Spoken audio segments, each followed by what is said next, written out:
Bienvenue dans Tellement Fashion, et oui, Paris est la capitale de la mode, et ça tout le monde le sait. Les modeuses du monde entier craquent pour ce je ne sais quoi sophistiqué.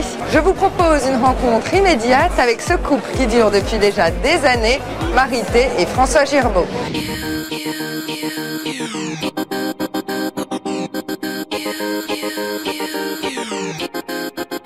My heaven's with you, my heaven's with you, my heaven's with you, girl, my heaven's with you. Lignes épurées, vêtements contemporains, faciles à porter, Marité et François Girbaud restent fidèles à ce qui a fait leur renommée, la simplicité.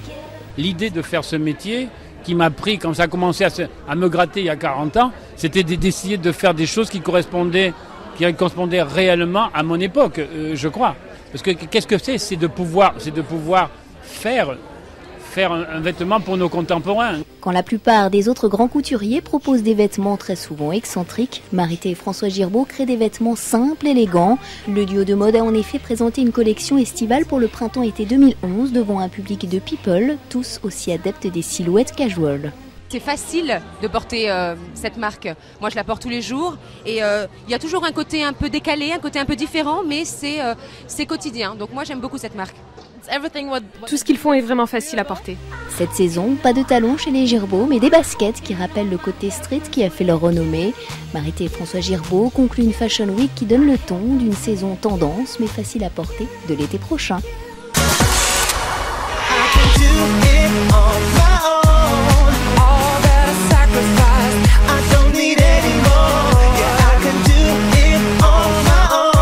On l'a vu dans La Ferme Célébrité, c'était certainement pas son plus grand succès. En tout cas, nous on l'adore. Christophe Guillermet nous accueille aujourd'hui pour découvrir sa dernière collection. Et vous verrez, c'est un rendez-vous à ne pas manquer.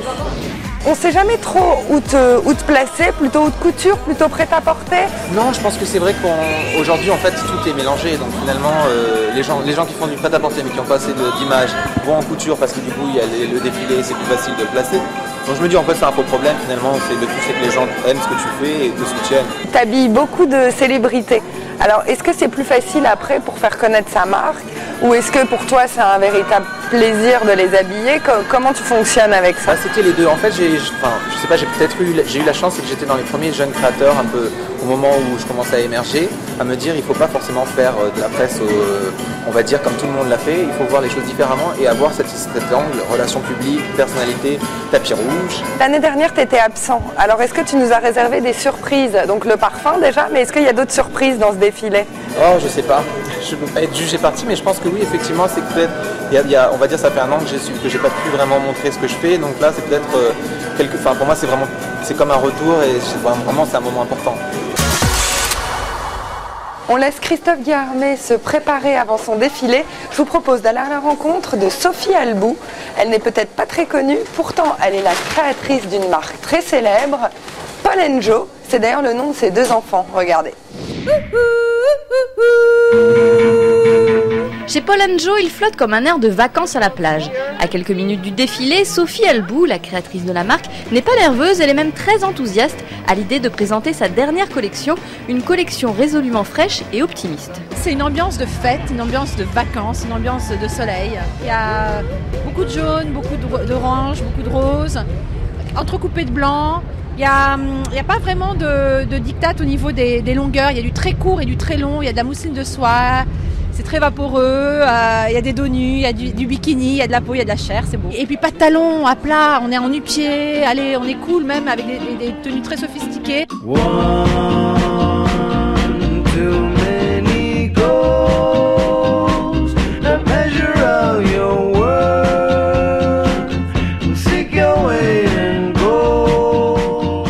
L'un des photographes de mode les plus célèbres, Patrick de Marchelier, a immortalisé la dernière collection Paul & Joe, mais est-ce l'ami ou le photographe qui est venu assister au défilé?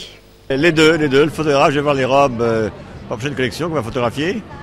Et en même temps, je suis un supporter de la marque.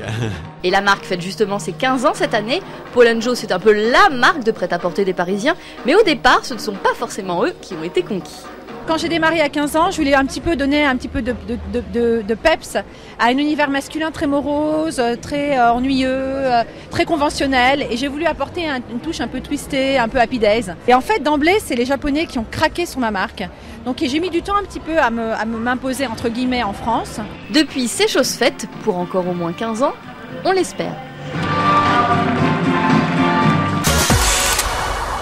Just gonna stand there and watch me burn. Well, that's alright, because I love the way you lie. I love the way you lie. I love the way you lie.